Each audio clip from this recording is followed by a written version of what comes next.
Hello everyone, कैसे हो आप सभी। आई होप आप सभी बहुत अच्छे होंगे।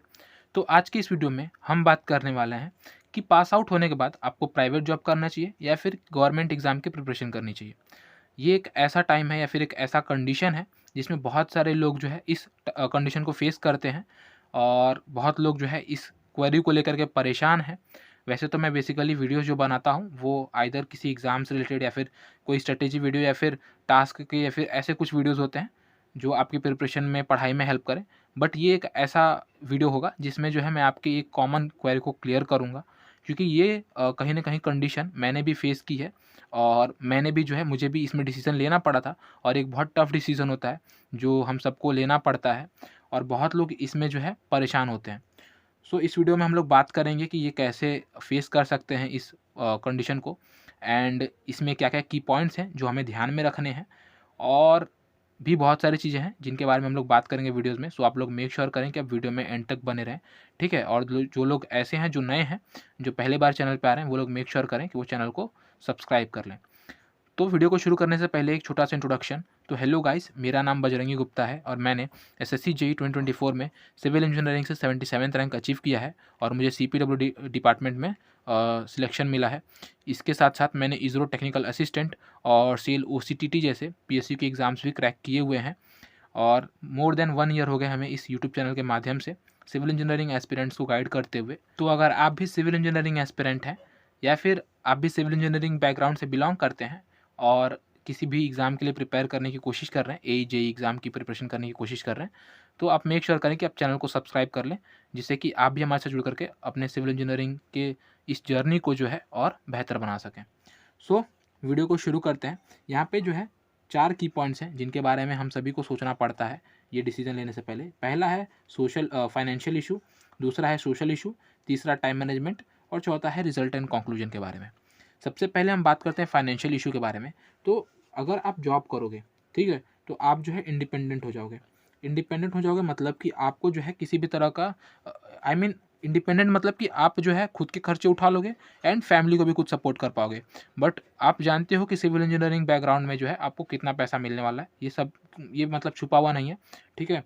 आप सभी को पता है कि आपको एक बेसिक पे मिलेगा और आप जो है इतना काम ही कर पाओगे।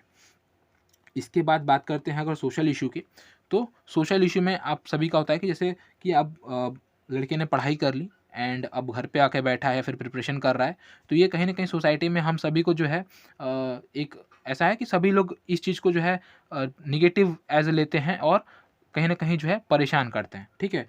फैमिली वालों को परेशान करेंगे, आपको वो बार-बार पूछेंगे कि कैसे चल रहा है, क्या कर रहे हो, ये एंड वो।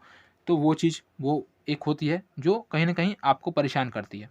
तीसरी चीज़ होती है आपकी टाइम मैनेजमेंट की। आप जॉब के साथ टाइम मैनेजमेंट कर नहीं पाते, तो वो आप कैसे टाइम मैनेजमेंट करो या फिर अगर आप जॉब छोड़ के यहाँ पे आओगे, तो फिर कैसे चीज़ें होंगी, वो चीज़। और चौथी चीज़ होती है रिज़ल्ट एंड कंक्लूजन, कि अगर हम सब कुछ छोड़ के अगर गवर्नमेंट जॉब की प्रिपरेशन में लगे भी, तो क्या हमारा सिलेक्शन होगा इसकी कोई गारंटी है? क्योंकि हम सभी को पता है कि गवर्नमेंट जॉब एग्ज़ाम में कितनी अनसर्टेनिटीज़ है। तो ये कुछ ऐसी चीज़ें हैं जिनके बारे में हमें सोचना पड़ेगा और इनका जो है मैं सबका एक तरह से कह सकती हूँ कि आपको मैं चीज़ें बताऊँगा कि आप किस तरह से जो है अच्छी तरीके से डिसीज़न ले सकते हो और एक बेहतर कंक्लूजन की तरफ पहुँच सकते हो, एक सेफ़ रास्ते पे, जहाँ पे आपको कभी इस चीज़ के लिए ना लगे कि हाँ, मैंने कोई मेरे पास अपॉर्च्युनिटी थी और मैंने उसको जाने दिया, फिर ग्रैब नहीं कर पाया। तो सबसे पहले हम फाइनेंशियल कंडीशन को ओवरकम करते हैं। As you all no, financial issue मतलब कि आप जो है अपना खर्चा उठा रहे हो एंड अपनी फैमिली का खर्चा उठा रहे हो, मतलब फैमिली को सपोर्ट कर रहे हो, ठीक है। अब बहुत लोग होंगे जो अपनी फैमिली के पूरे सपोर्ट कर रहे होंगे, मतलब पूरा खर्चा उठा रहे होंगे, तो उनके लिए तो नहीं। बट अगर आप ऐसे हैं जो अभी सिर्फ सपोर्ट कर रहे हैं और ऐसा है कि मतलब ऐसा है ना कि ठीक है, मैं अपने लिए अर्न कर रहा हूँ और कुछ पैसे मैं फैमिली को भी दे रहा हूँ, हेल्प कर रहा हूँ छोटे मोटे यहाँ पे, तो आप ऑब्वियसली जा सकते हो गवर्नमेंट एग्ज़ाम के लिए। अगर आप चाहो तो आप जो है गवर्नमेंट एग्ज़ाम की प्रिपरेशन कर सकते हो। ऐसा इसलिए क्योंकि अगर आप गवर्नमेंट एग्ज़ाम के प्रिपरेशन में भी जाओगे, तो आप चाहो तो रोज़ 2 से 3 घंटे ट्यूशन पढ़ा करके, ठीक है? या फिर कोई पार्ट टाइम जॉब, जो कि ट्यूशन ही है बेस्ट, मुझे जहाँ तक लगता है। ट्यूशन पढ़ा करके आप आराम से एटलीस्ट इतना खर्चा निकाल सकते हो कि आप अपना जो है खुद इंडिपेंडेंट हो जाओ, ठीक है। अपने जो भी फीस, जो भी pen, copies and practice book, handbook का जो पैसा लगेगा वो आप अर्न कर सकते हो। उसके लिए आपको किसी पे बर्डन डालने की ज़रूरत नहीं पड़ेगी। सो फाइनेंशियली कहीं न कहीं आप थोड़ा बहुत ओवरकम कर सकते हो एंड बेटर हो सकते हो, ठीक है, गवर्नमेंट जॉब की प्रिपरेशन करते टाइम भी, है ना। तो फाइनेंशियल इशू के लिए किसी को अगर बहुत ज़्यादा परेशानी हो रही है तो मुझे नहीं लगता कि इतना ज़्यादा परेशान होना चाहिए, बिकॉज़ आप कर सकते हो, है ना। 2-3 घंटे में या फिर 3-4 घंटे भी अगर आप देते हो तो भी आप जो है अच्छा काम कर लोगे। उसके बाद आप जो है आराम से, और सबसे बढ़िया बात ये है कि ट्यूशन पढ़ाने में आप थकोगे नहीं बहुत ज़्यादा, ठीक है। तो आप पढ़ाई भी कर सकते हो उसके साथ-साथ। सो ये बात अच्छी है एंड आप इसके साथ प्रिपरेशन कर सकते हो। तो अगर आपका ऐसा कंडीशन है कि आप ये चीज़ कर सकते हो, अब ये सबके लिए नहीं है, आई नो कि कोई भी कंडीशन या फिर कोई भी डिसीजन सबके लिए नहीं होता, but most of the people के लिए जो है ये चीज़ वर्कआउट करेगी, ठीक है। तो फाइनेंशियली हम इस तरह से ओवरकम कर सकते हैं।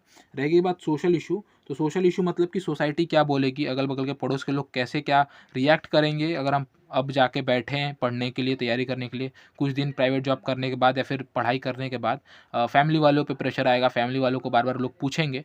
तो दोस्त एक चीज़ जान जाओ सीधा-सीधा कि आपकी सोसाइटी आपकी पेट नहीं भरने वाली, ठीक है?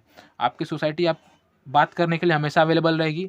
उनको हमेशा ये रहेगा कि हाँ, किसके घर में क्या चल रहा है, लाइक ये सब चीज़ें एंड कौन कैसे क्या कर रहा है, ठीक है? और यकीन मानो सभी सभी जो है मतलब सोसाइटी जो है वो क्या करती है, सभी मतलब जो भी प्रिपरेशन कर रहे हैं या फिर जो भी कुछ ऐसा करने की कोशिश करते हैं, उनको जो है कहीं न कहीं नेगेटिव एज़ अ नेगेटिव देखती है या फिर नेगेटिव बातें करती है। बट एट द एंड जिस दिन आपका सिलेक्शन हो जाएगा, वही सोसाइटी, ठीक है, आपके पॉजिटिव साइड में चली जाएगी, है ना? आपको ये करेगी कि मतलब होता है ना कि आपको एनकरेज करेगी, एम्ब्रेस करेगी। तो सोसाइटी का कभी मत ये लेके चलना कि वो पॉजिटिव वे में है, नेगेटिव वे में है, बिकॉज़ सोसाइटी कभी भी अपना पलड़ा बदल लेगी। अगर आप कल को चल के बोलोगे कि आप लोगों की वजह से मैंने प्रिपरेशन छोड़ दिया, आप लोगों की वजह से मैंने प्रिपरेशन नहीं किया, तो वो बोलेंगे कि हमने थोड़ी ना रोका था दोस्त, आपको करना था ना, हमारे कहने से नहीं करने से थोड़ी ना कुछ होने वाला है। सो वेरी सिंपल कि आपको अपने लिए जीना है, अपने फैमिली के लिए जीना है, सोसाइटी का कभी लेके मत चलना, है ना? तो इसके पीछे अगर आप परेशान हो तो भाई you are not mature enough, ठीक है? मैच्योर हो। टाइम मैनेजमेंट की बात करें तो भाई जॉब में टाइम मैनेजमेंट का बहुत प्रॉब्लम होता है। 2 से 3 घंटे आप निकाल के पढ़ लो, that is enough and very much appreciating, ठीक है?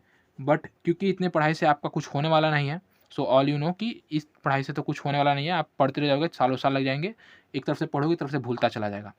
सो इसलिए मैं कहता हूँ कि मतलब अगर आप गवर्नमेंट जॉब की प्रिपरेशन करने जाते हो, तो थोड़ा-सा आपको टाइम बेहतर मिलेगा और आप पढ़ाई कर पाओगे, ठीक है? ऐसा नहीं है कि मैं सिर्फ़ अभी गवर्नमेंट जॉब के प्रिपरेशन की बात कर रहा हूँ, मैं आपको ऐसा एक अच्छा रीज़न दूँगा, जिससे आपको लगेगा कि हाँ, प्राइवेट जॉब के लिए अभी जाना बेहतर नहीं है, फिर अगर आपको करना है तो आप क्या कर सकते हो, ठीक है?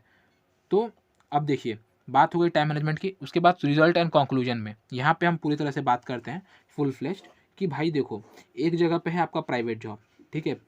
अगर और एक जगह पे आपका गवर्नमेंट जॉब।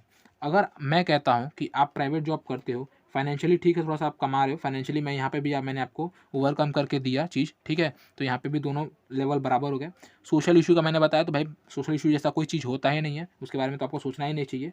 बात करते हैं टाइम मैनेजमेंट की, तो यहाँ पे टाइम मैनेजमेंट का बहुत इश्यू है, यहाँ पे टाइम मैनेजमेंट का कोई इश्यू नहीं, आप पढ़ाई कर सकते हो मतलब एज़ यू ऑल वांट, जितना चाहिए उतना कर सकते हो, ठीक? इसके बाद बात करते हैं रिजल्ट एंड कंक्लूजन की। तो हम सभी को पता है कि गवर्नमेंट एग्ज़ाम में बहुत सारी अनसर्टेनिटीज़ हैं, ठीक है? बट अब गवर्नमेंट एग्ज़ाम में बहुत सारी अनसर्टेनिटीज़ हैं, तो क्या पता हमारा सिलेक्शन होना हो, है ना? इस चीज़ के लिए हम सभी परेशान हैं। और अगर हम बात करें प्राइवेट जॉब में तो ठीक है, थोड़ा-सा सिंपल रास्ता है एंड हम काम कर रहे हैं, हमको एक्सपीरियंस मिलेगा, दैट इज़ गुड। हम काम कर रहे हैं, एक्सपीरियंस मिलेगा, पैसा मिलेगा, दैट्स इट, ठीक है? आप अर्न करोगे और ये चीज़ है, फैमिली सपोर्ट करोगे। बट अगर आप थोड़ा-सा ध्यान से देखो ना दोस्त, तो ये सिर्फ़ कहने के लिए है, ठीक है? अगर आप इसमें कुछ भी कर लो, तो आप इसमें कितना ग्रो करोगे, ठीक है? क्योंकि हम सभी को पता है कि सिविल इंजीनियरिंग बैकग्राउंड से कितना ग्रो किया जा सकता है, आफ्टर डिप्लोमा और after BTech. As you all know कितना कमाया जा सकता है, कितना क्या हो सकता है ना? आप बहुत-बहुत करोगे तो 50,000 तक जाओगे, अच्छा खासा वर्क करने के बाद कहीं 3-4 साल में, है ना? या फिर मेबी हो सकता है कि 2-3 साल में, और फिर इसके बाद एक टाइम आएगा जब आपका जो है आप स्टक हो जाओगे। फिर आपकी सैलरी शायद ही इंक्रीज़ हो या फिर शायद ही ये हो, बिकॉज़ हम सभी को पता है कि प्राइवेट जॉब में भी बहुत ज़्यादा कॉम्पिटिशन है एंड जहाँ पे आप 50,000 चार्ज करोगे, वहाँ पे हो सकता है कोई आदमी 25 या फिर 30,000 पे ही करके दे दे एंड वहाँ पे आपको फिर आप इन्फीरियर हो जाओगे। So there are lots of thing to count, but मैं यहाँ पे एक चीज़ आपको बताऊँगा, ऐसी चीज़ जो इस चीज़ को पूरी तरह से काउंटर कर देगी। आपको इस साइड ला देगी, ठीक है। वो ये अभी जो अपॉर्चुनिटीज़ आ रही हैं, ठीक है, अभी जो अपॉर्चुनिटी है गवर्नमेंट एग्ज़ाम में, वो आपको बाद में नहीं मिलने वाली, पहली बात, ठीक है। अभी अगर आप उसको ग्रैब करने की कोशिश करते हो तो वेल एंड गुड, बाद में पता नहीं क्या होगा क्या नहीं होगा, पहली चीज़। दूसरी चीज़ कि ऐसा है कि अगर अभी आपके पास योग्यता है, अभी आप पढ़ सकते हो, अभी आप चीज़ों को कर सकते हो, तो आप अभी 1 साल दे सकते हो, एटलीस्ट 1 साल अपने आप को दे सकते हो कोशिश करने के लिए। बिकॉज़ ना होना नहीं होना वो अपने हाथ में नहीं है, बट कोशिश करना ये अपने हाथ में है एंड ये हम कर सकते हैं। तो आप एटलीस्ट 1 साल अपने आप को दे सकते हो, अच्छी तरीके से प्रिपेयर कर सकते हो। बेसिक नोट्स, प्रैक्टिस एंड जितने भी रिसोर्सेज़ हैं वो आप इकट्ठा कर सकते हो। अच्छी तरीके से अपना फाउंडेशन क्रिएट कर सकते हो और उसके बाद आप आराम से, आपको चाहिए तो आप 1 साल बाद जब आपके पास ये सब कुछ हो जाए, आप वेल प्रिपेयर्ड हो जाओ, तो आप आराम से किसी भी प्राइवेट जॉब की तरफ जा सकते हो एंड जो आपको 2-3 घंटे मिलेंगे, आप उसमें आराम से रिवीजन करके कोई भी एग्ज़ाम क्रैक कर सकते हो, अगर आपको फाइनेंशियली इतना इश्यू है तो, ठीक है। तो इस तरह से जो है मैं कहूँगा कि आप एट द एंड कंक्लूजन यही है कि अगर आपके पास मौका है, तो आप ज़रूर से एक बार 1 साल के लिए गवर्नमेंट एग्ज़ाम की प्रिपरेशन करो एंड उसके बाद जो है आप 1 साल पढ़ के जितने भी आपके पास नोट्स हैं, रिसोर्सेस हैं, आप जमा करके प्राइवेट जॉब की तरफ जा सकते हो।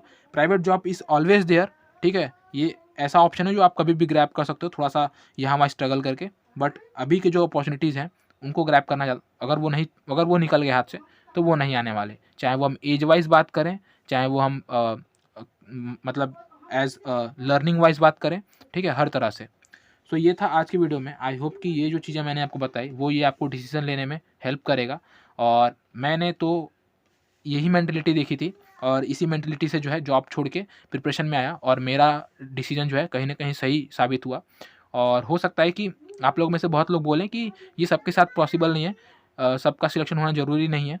तो बात सही है, बट स्टिल मैं खुश हूँ कि मैंने कोशिश की, ठीक है। और इतने सारे वैकेंसीज़ आ रही हैं भाई, कहीं न कहीं किसी न किसी का हो जाएगा अगर आप डेडिकेटली अच्छी तरीके से पढ़ रहे हो तो। There are lots of vacancies like SSC, central में अलग है, SSC, RRB and all. State में तो निकल ही रहे हैं, ठीक है, जहाँ के निकल रहे हैं, पीएसयूज़ में निकलते हैं। तो अगर आप अच्छे से पढ़ रहे हो तो you can count you in कि हाँ, मैं कहीं न कहीं हो जाऊँगा। इतना तो सेल्फ बिलीफ होना चाहिए। तो ये था आज की वीडियो में। आई होप कि आपको वीडियो पसंद आई होगी और आप इस चीज़ को समझ पाए होंगे। So keep watching, keep learning. Thank